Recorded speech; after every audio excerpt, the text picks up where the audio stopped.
Hello viewers, welcome to my channel. I am Rashmi, your maths teacher. तो इस video में हम सॉल्व कर रहे हैं NCERT exemplar book exercise 2.3 question first का 5th एंड 6th पार्ट।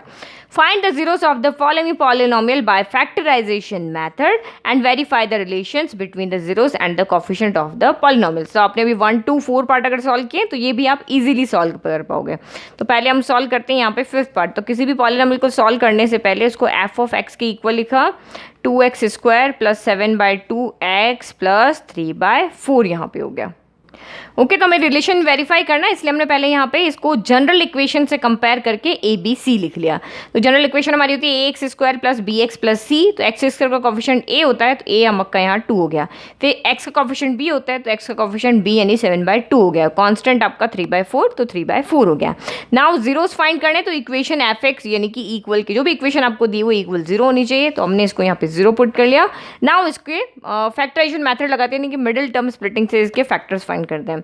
तो पहले आप यहाँ पे क्या करो, डिनोमिनेटर इस तरह फ्रैक्शन वाले नंबर को हम फैक्टराइज नहीं कर सकते हैं, तो हम यहाँ पे क्या करते हैं, पहले एलसीएम ले लेते हैं। तो यहाँ डिनोमिनेटर में कुछ नहीं है, 1 है, तो 1 2 4 का एलसीएम कितना हो जाएगा, 4 रहेगा। तो ये आपका शॉर्टकट मेथड है, 1 2 4 दोनों लिख लो। तो 2 के टेबल में 1 तो एज इट इज, 2 के टेबल में 2 आया 1 टाइम, 2 के टेबल में 4 आया 2 टाइम, अगेन आपका 2, तो 1 1 एज इट इज, 2 के टेबल में 2 आया 1 टाइम। तो इन दोनों का मल्टीप्लाई जो होगा वो आपका एलसीएम होगा।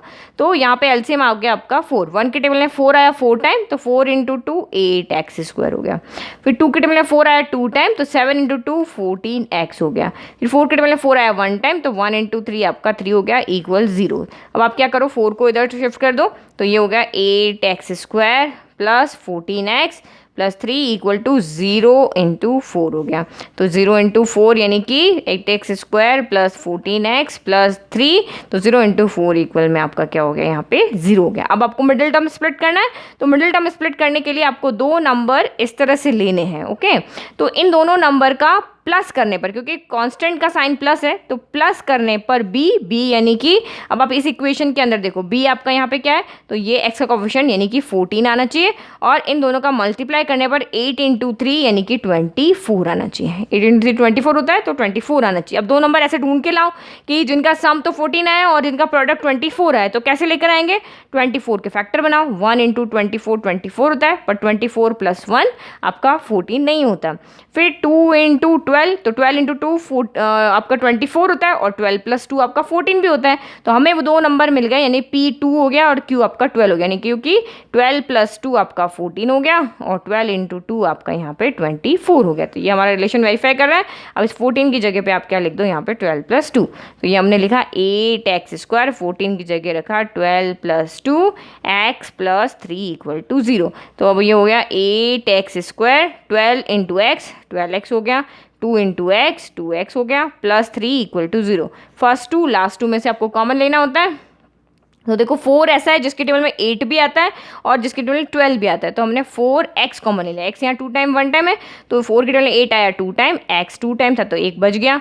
4 के टेबल में 12 आया 3 टाइम, x बाहर चला गया। अब इन दोनों में से कोई कॉमन नहीं आ रहा है, कोई नहीं आता तो 1 आता है, तो यहाँ जो भी साइन है वो बाहर आएगा, प्लस है तो यहाँ प्लस आ गया। प्लस आने पर अंदर साइन चेंज नहीं होते, जो है वही रहेंगे। तो 2x प्लस 3 हमने एज इट इज़ ले लिया, क्योंकि 1 बाहर लिया ना तो अंदर वही टर्म रहेगी। अब 2x प्लस 3 यहाँ पे 2 टाइम है, तो ये हो गया 2x प्लस 3, 1 टाइम लिख दिया, और जो हमने कॉमन टर्म लिखी थी उनको भी एक इस तरह से फैक्टर बना के लिख लो। फिर अब आप यहाँ पे जीरोस फाइंड करने हैं, तो एक 1 बाय 1 0 रखो। एक बार हमने फर्स्ट वाले ब्रैकेट को 0 रखा, तो van 2x plus 3 equal to 0, तो this implies 2x equal two plus 3 इधर आके -3 हो गया, और x इक्वल टू -3, 2 मल्टीप्लाई में है तो 2 यहाँ पे डिवाइड में आ गया, x इक्वल टू -3/2 हो गया। फिर एक बार दूसरी बार रखो, तो van 4x plus 1 equal to 0, तो दिस इम्प्लाइज यहाँ पे आपका 4x इक्वल टू प्लस 1 इधर आके -1 हो गया, तो x इक्वल टू -1, 4 मल्टीप्लाई में है तो 4 हो गया, डिवाइड में आ गया। ओके, तो ये दोनों आपकी वो वैल्यू हैं या वो जीरोस हैं जिनको इस इक्वेशन में पुट करने पर आपका f x equal to 0 satisfied हो जाएगा। तो दो जीरोस, क्योंकि हमें रिलेशन वेरीफाई करना है, तो हम इनको एक को अल्फा ले लेते हैं, दूसरे को बीटा ले लेते हैं। तो जीरोस ऑफ पॉलिनोमियल या zeros of f x are alpha equal to -3/2 and beta equal to -1/4। तो इसको मैंने अल्फा ले लिया, इसको बीटा ले लिया। नाउ वेरिफिकेशन, तो जीरोस हमने यहाँ ले लिए। नाउ वेरिफिकेशन, तो फर्स्ट आपका सम ऑफ जीरोस होता है माइनस बी बाई ए, तो ये तो हो गए इनके कॉफिशिएंट और ये हो गए जीरोस। तो 1 बाय 1 इसको सॉल्व करो। तो लेफ्ट हैंड साइड हम ले लेते हैं अल्फा प्लस बीटा। तो अल्फा कितना है आपका -3/2 प्लस -1/4, बीटा रख दिया तो -3/2 प्लस -1/4। तो 2 और 4 का एलसीएम क्या हो गया, 4 आ जाएगा। सेम जैसे मैंने आपको यहाँ बताया 2 और 4 का एलसीएम आपका 4 ही आ रहा था, तो यहाँ भी है 2 के टेबल में 4 आया 2 टाइम, तो 3 × 2 हो गया 6। फिर -4 के टेबल में 4 आया 1 टाइम, 1 × 1 1, तो माइनस माइनस प्लस होता है, तो 6 + 1 आपका हो गया 7, डिवाइड एज इट इज, दोनों नेगेटिव है इसलिए साइन नेगेटिव आएगा। नाउ यहाँ पे फाइंड करते हैं राइट हैंड साइड। तो अल्फा इंटू बीटा, तो अल्फा की जगह रखा -3/2, बीटा की जगह रखा -1/4, तो माइनस माइनस हो गया प्लस, और अच्छा सॉरी यहाँ पे हमें -b/a लेना है, ये तो हमारी दूसरी आइडेंटिटी है। राइट हैंड साइड इसका क्या है -b/a ना, तो -b/a फाइंड करना है। तो -b आपका है 7/2 और a कितना है यहाँ पे 2, तो -7/2 डिवाइडेड बाय a की जगह हमने रखा 2। तो आप ये जो हमारी इक्वेशन थी ना इसके भी ले सकते हो, अगर आप इसमें से ABC लोगे तब भी आपका राइट है। 14 बाय यहाँ पे क्या हो जाएगा 8 हो जाएगा, तब भी आपका आंसर राइट आएगा। तो ये हो गया -7/2, 2 के डिनोमिनेटर में डिवाइड में कुछ नहीं, हमने 1 लिख ला, डिवाइड के साइन को मल्टीप्लाई में चेंज किया, डिनोमिनेटर हो जाएगा न्यूमरेटर, न्यूमरेटर हो जाएगा डिनोमिनेटर। तो ये हो गया -7 × 1 7, 2 × 2 हो गया 4। तो ये देखो दोनों सेम आ रहे हैं, तो हैंड्स वेरीफाइड, क्योंकि यहाँ पे left hand side equal to right hand side है। नाउ सेकंड रिलेशन जो हमारा है, product of zeros equal to होता है C/A होता है। तो अब इसका भी लेफ्ट हैंड साइड ले लेते हैं। तो लेफ्ट हैंड साइड यहाँ पे है अल्फा इंटू बीटा, तो अल्फा यहाँ पे क्या है -3/2, बीटा कितना है यहाँ -1/4, तो माइनस माइनस प्लस हो गया, 3 × 1 हो गया 3, 4 × 2 हो गया 8। नाउ इसका राइट हैंड साइड सॉल्व करें। तो राइट हैंड साइड है आपका यहाँ पे C/A, तो C देखो यहाँ 3/4 डिवाइड बाई A कितना है 2, तो ये हो गया 3/4 डिवाइडेड बाई 2। सेम आप इसको करो 3/4 × 2 न्यूमरेटर में है तो डिनोमिनेटर में चला जाएगा, और इसके डिवाइड में कुछ नहीं 1 ले सकते, 1/2, तो 3 × 1 3, 4 × 2 8। तो देखो यहाँ भी ये दोनों सेम आ रहे हैं, तो हैंड्स वेरीफाइड। ओके, तो इस तरह से आपको इस क्वेश्चन को सॉल्व करना है। तो बिल्कुल सिंपल सा सोल्यूशन है। यहाँ पे सिर्फ फ्रैक्शन में था, तो आप एलसीएम लेके इसको सिंपल इक्वेशन में ax² + bx + c simple equation में चेंज करो ताकि हम इसके फैक्टर बना सकें, और फिर तो आपका मेथड बिल्कुल यहाँ पे सेम ही है। तो इक्वेशन में सिर्फ आपको अगर ये कन्फ्यूजन है कि मैंने ABC गिवन इक्वेशन के लिए, तो गिवन इक्वेशन के भी ABC ले सकते हैं, और जो इक्वेशन आपने सॉल्व की उसके भी इक्वेशन आपके यहाँ पे, यानी x² कोएफिशिएंट ये A हो सकता है, ये B हो सकता है और ये C हो सकता है, दोनों को ले सकते हो ना। अब इसका 6 पार्ट हम यहाँ पे सॉल्व करते हैं। तो यहाँ पे रूट है, इसको आप अच्छे से देखना। ओके, तो 6 पार्ट हमारा सेम, हमने यहाँ पे भी जनरल इक्वेशन से कंपेयर करके ABC पहले लिख लिया, A 4 हो गया, B 5√2 हो गया, C -3 हो गया। Now to find zeros put fx = 0, तो हमने इस इक्वेशन को इक्वल में 0 लिख लिया। अब मिडिल टर्म यहाँ पे कौन है 5√2, तो हमें स्प्लिट करना है इसको। तो अब आप यहाँ पे देखो, अब दो नंबर हमें इस तरह से चाहिए, यहाँ कांस्टेंट का साइन माइनस है, तो P - Q करने पर तो B यानी कि 5√2 आए, और दोनों नंबर का मल्टीप्लाई करने यानी P × Q करने पर 4 × 3 यानी कि 4 × 3, साइन नहीं देखना है, सिर्फ आपको पॉजिटिव नंबर देखना है। तो A × C यानी 4 × 3 12 है। तो अब आप यहाँ पे देखो आपको फैक्टर कैसे बनाओगे, यहाँ पे तो रूट वाला नंबर आ रहा है, तो देखो सबसे पहले हम इस नंबर के अकॉर्डिंग यहाँ पे देखते हैं, ये 5 है ना, और माइनस करने पर आपका यहाँ पे नंबर आना चाहिए, तो पहले 12 के फैक्टर बना लो। तो 12 1 × 12 भी 12 होता है, 2 × 6 भी यहाँ पे 12 होता है, और 3 × 4 भी यहाँ पे 12 होता है। ओके, तो आप यहाँ पे देखो ये √2 है ना, तो इन फैक्टर्स में से जहाँ पे भी 2 आ रहा है आप उसको ले लो। देखो यहाँ 2 नहीं है बट यहाँ 2 है, तो मैंने इस फैक्टर को ले लिया। 6 × 2 मेरा यहाँ पे क्या हो रहा है 12 आ रहा है। तो अब इस 2 को मैं यहाँ पे क्या लिख सकती हूँ, 2 को मैं यहाँ पे इस तरह से लिख सकती हूँ, √2 × √2 इस तरह से लिख सकते हैं। दो इरेशनल नंबर को, यानी यहाँ दो सेम रूट वाले नंबर को मल्टीप्लाई करने पर वही नंबर आता है, √a × √a आपका a ही होता है, तो मैंने इस तरह से लिख दिया। अब माइनस करने पर मेरा यहाँ पे क्या होना चाहिए 5 आना चाहिए, तो मैं यहाँ पे क्या करती हूँ 6√2 में से एक √2 को सब्ट्रैक्ट कर देती हूँ, तो ये 6√2 - 1√2, यानी इस तरह से हो गया कि 6 पेन में से 1 पेन गया, यानी कि पेन को मैं √2 ले रही हूँ, तो ये मेरा 5 पेन बचा, यानी कि 5√2 बचा। ठीक है, तो मैंने इस तरह से यहाँ पे फैक्टर बना लिए। तो जब भी आपको इस तरह के फैक्टर बनाने हैं तो P × Q करके जो भी नंबर आता है उसके जो भी पॉसिबल फैक्टर है वो ले लो, और जिस नंबर पे रूट है वो वाला फैक्टर आप ले लो। क्योंकि मेरा यहाँ पे रूट था तो मैंने 2 था तो मैंने ये वाला फैक्टर ले लिया। ओके, तो ये, और फिर जो नंबर का रूट है उसको आप 2 टाइम लिख लो, यानी कि 2 यहाँ पे √2 था तो मैंने 2 को √2 इंटू √2 ले लिया। अब उसके अकॉर्डिंग आप अरेंज कर दो कि मेरा 5 चाहिए माइनस करने पर, तो मैंने इन दोनों को एक साथ ले लिया, इसको अलग कर दिया, तो 6 √2 में से 1 √2 गया तो 5 √2 बच गया। नाउ अब आप यहाँ पे वैल्यू पुट करो। अब आप जो कॉमन लोगे तब भी आपको यहाँ पे ध्यान रखना है। तो यहाँ पे आपका fx इक्वल टू हो गया 4x² प्लस 5 √2 की जगह आप क्या लिखोगे अब 6 √2 minus √2 x minus 3 equal to 0।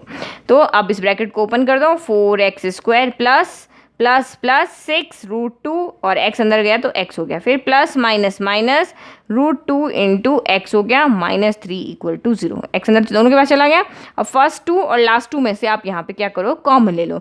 तो अब आप यहाँ पे देखो, तो देखो कॉमन लेने के लिए आप यहाँ पे देखो 4 जो है, 4 के अगर आप फैक्टर बनाते हो तो 2 इंटू 2 होते हैं। तो यहाँ पे 2 आ रहा है क्योंकि इसके फैक्टर में 2 है तो यहाँ से √2 कॉमन आ सकता है।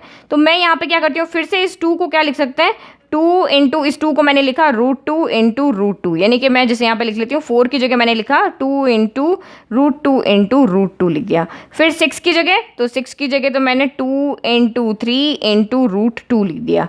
ओके, बाकी हम यहाँ पे एज इट इज लिख दें क्योंकि √2 3 का तो कोई फैक्टर बनेगा नहीं, यहाँ पे इस 3 का तो ऐसा कोई फैक्टर नहीं कि √2 कॉमन आ जाए।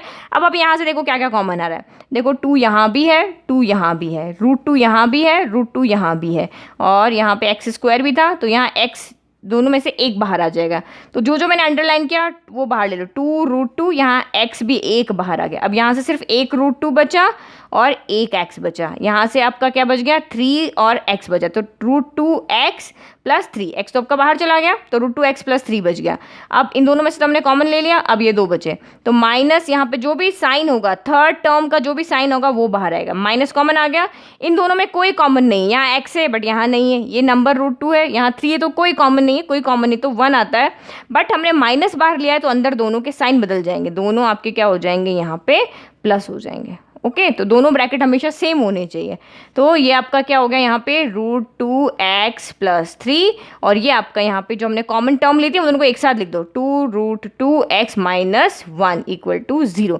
अब आपने ये दोनों फैक्टर हो गए, अब 1 बाय 1 या तो इसकी वजह से 0 है या इसकी वजह से 0 है, तो van √2x plus 3 equal to 0, तो x कितना हो जाएगा, तो पहले हम यहाँ पे क्या करते हैं, प्लस के 3 को इधर लाएंगे तो -3 हो गया, तो x इक्वल टू -3, √2 मल्टीप्लाई में है तो √2 यहाँ पे आ गया आपका डिवाइड में।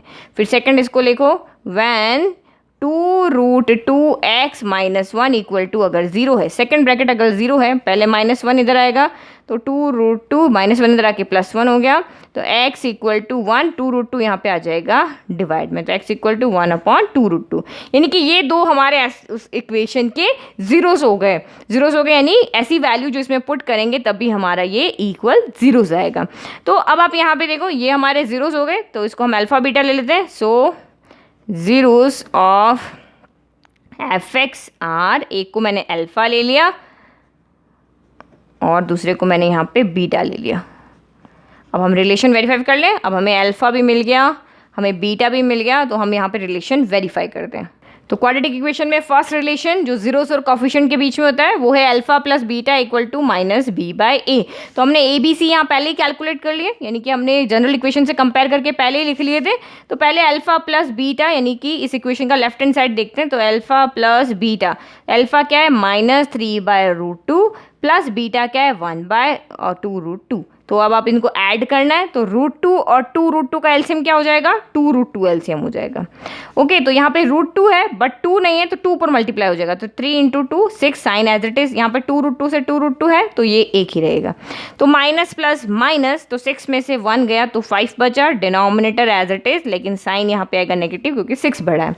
नाउ आप इसका RHS देखते हैं, तो RHS है आपका -b/a। तो यहाँ पे देखो b कितना है 5√2 और a कितना है 4, तो आइडेंटिटी का माइनस, और b हमारा था 5√2 और a हमारा यहाँ पे है 4 हो गया। ओके, तो अब आप यहाँ पे देखो ये हमारे सेम नहीं आ रहे, बट मैंने आपको बताया था 4 को हम क्या लिख सकते हैं, 2 × √2 × √2 लिख सकते हैं।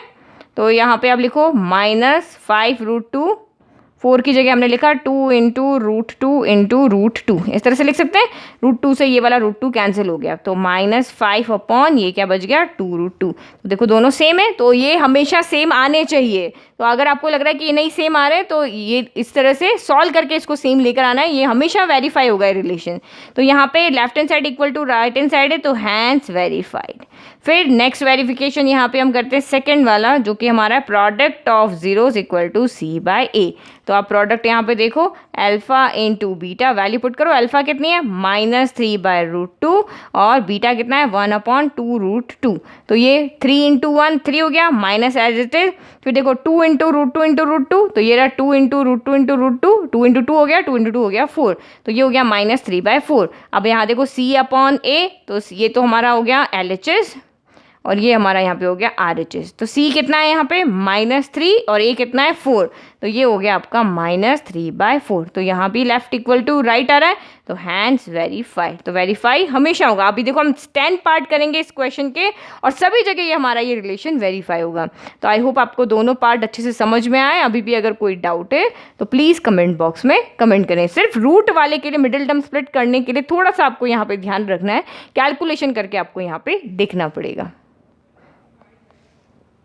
ओके अब आप चाहे स्क्रीनशॉट लेके और इनको नोट डाउन कर सकते हो। Thank you.